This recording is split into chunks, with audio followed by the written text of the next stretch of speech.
Hey, what's up, Dead Witness Society here. I'm just a small-time creator. I'm just starting out, and every like, every comment, every subscribe really helps me out. It really helps me get my footing in the door there. So please. And if you have any questions about the arts, the comic book, anything, it could be about my personal life, could be anything. What is my preference on gasoline? So I'm gonna ask, like, what am I using it for? But if you have any question, just give me a comment, bro. Why, hello there, and welcome to Dead Witness Society. All right. Second subject, the Godhead. Not a religious situation. He's an alien, but he's so powerful, we might as well call him a god. And so this Godhead, he was an alien from a first-generation star.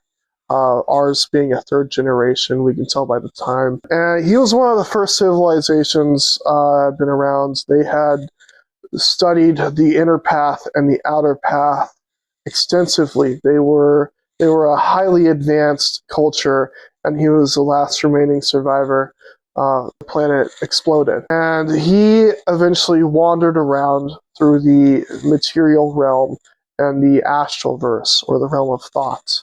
And he studied, and he sent probes of his flesh out, and these flesh probes had portals, right? He could send a probe out to a sun portal. He's got access to sun matter whenever he needs it. Water world, water, right? I don't want to go too into it on time, but so this advanced alien creature went to Earth, bathed in the waters there, and then that created life on Earth, those microbes from his skin. Not even him. He dies. He dies. This god creature that's settled on Earth.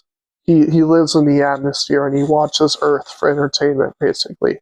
But he dies around the time 1943, and he infects people with superpowers, but he knows people, and he knows they're going to catch on to it if it's a dramatic change.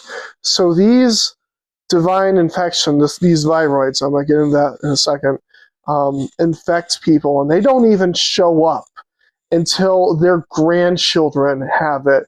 It is hereditary, birth, or it can be transmitted through saliva or blood. And these don't show up until like the third generation. Time that happens, it's already widespread. Superpowers started out subtle, right? We got a guy, his power is he's blue. Yeah, so it can be any phenomenon that exists in the multiverse or whatever. Blue, that's a fucking phenomenon, right? You got a guy, he can wield a lake like a spear, right? But that's on the high end. Most of these dudes, right, 6 toes, eye that you can see when your eyes are closed. Most of these guys kind of suck. From a minority superpowered individuals, you get heroes. When he dies to a great threat from beyond the stars. An alien menace. I don't want to get too into it just yet. But he is able to seal this alien menace along with 3 other goddesses, but not before the alien menace beheads the Godhead, hence the Godhead, and the Godhead falls to Earth. It creates its last gift to the dominant species at the time, which would happen to be the hominids. He didn't want to pick favorites, right, because they were all kind of interesting. He creates this virus, this mechanical, 4-dimensional thing It's four-dimensional to fit all the amount of machinery it would need to actually produce these phenomenons. And it is lighter because it is a little further away in an axis, in a direction you cannot fathom. But I can apparently, because I made this shit. It's randomized across humanity. He wanted to give them a fighting chance against what is out there. Get into hominids. So we have the pale crawlers, which is a surviving hominid race. They are rare and reclusive, but they have their own set of powers specific to them, and how the divine infection relates to them. But the pale crawlers, a select group of them, 100,000 years ago, so the ancestor of pale crawlers today, turned into the first vampires in the first civilization, and they scattered humanity across the world. And the Amazonians were created to fight the vampires off, and they went into hibernation. But the vampire elders also have even similar effect.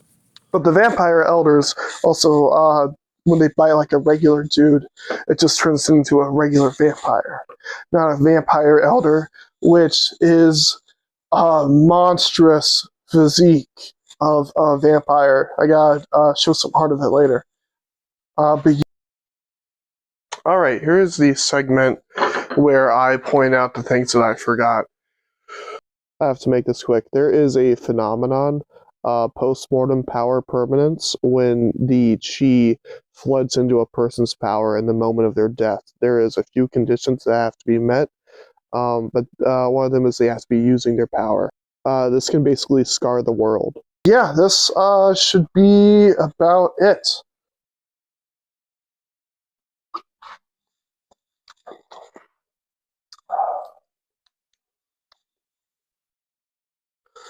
What would it be?